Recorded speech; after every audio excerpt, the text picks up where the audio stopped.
नमस्कार। आज हम बात करने वाले हैं एक ऐसे संकट के बारे में जिसने सचमुच पूरी दुनिया की सांसें थाम ली हैं। जानेंगे कि कैसे अमेरिका और ईरान के बीच एक बातचीत फेल हो गई और उसने होर्मुज़ जलडमरू मध्य को एक बड़े टकराव के मुहाने पर लाके खड़ा कर दिया है। देखिए, ताज़ा रिपोर्ट्स ये बता रही हैं कि दुनिया की इकोनॉमी की एक लाइफलाइन, एक ऐसा अहम समुद्री रास्ता जहां से हर रोज करोड़ों बैरल तेल गुजरता है, आज एकदम थम गया है। तो सवाल यही है कि आखिर हुआ क्या? दुनिया के सबसे बिजी समुद्री रास्तों में से एक होर्मुज़ जलडमरू मध्य पर ताला लग क्यों गया? चलिए इसी सवाल का जवाब ढूंढते हैं। इस पूरे संकट की जड़ें ना हाल ही में हुई एक बेहद तनाव भरी बातचीत के फेल होने में छिपी हैं। तो आइए इस डिप्लोमेटिक पहेली को एक एक करके सुलझाते हैं।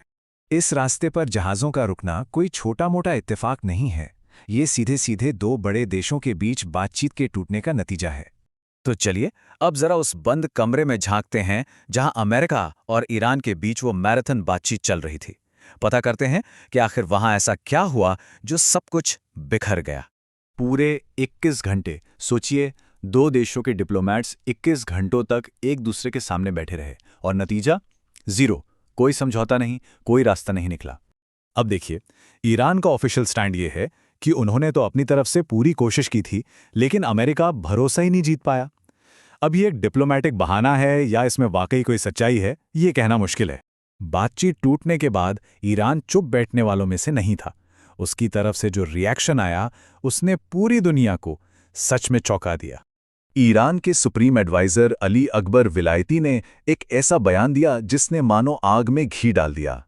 उन्होंने साफ साफ कहा, होर्मुज़ की चाबी हमारे शक्तिशाली हाथों में है।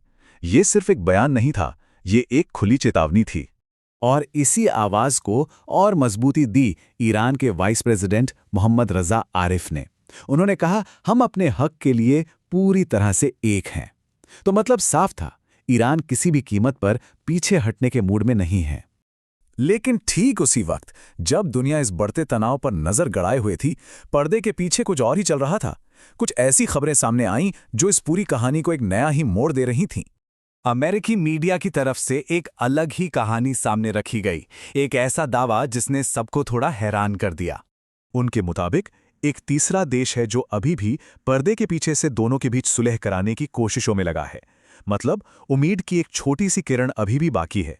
पर सवाल ये है कि क्या डिप्लोमेसी इस बड़े संकट को टाल पाएगी? तो अब समझते हैं कि आखिर दांव पर लगा क्या है। इस टकराव का, इस क्षेत्रीय खींचतान का पूरी दुनिया पर क्या असर पड़ सकता है? होर्मुज़ के बंद होने का मतलब है कि प्रेशर सिर्फ अमेरिका और इजराइल पर नहीं है।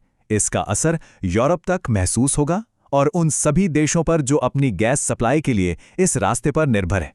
मतलब कि असर बहुत बड़ा है। तो अब सबसे बड़ा सवाल यही है, बातचीत फेल हो चुकी है, एक बेहद जरूरी समुद्री रास्ता बंद है।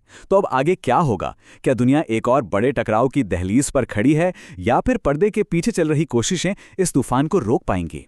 इसका जवाब तो खैर वक्त ही देगा, लेकिन एक बात तो तय है, पूरी दुनिया की नजरें इस वक्त होर्मुज़ पर ही टिकी हैं।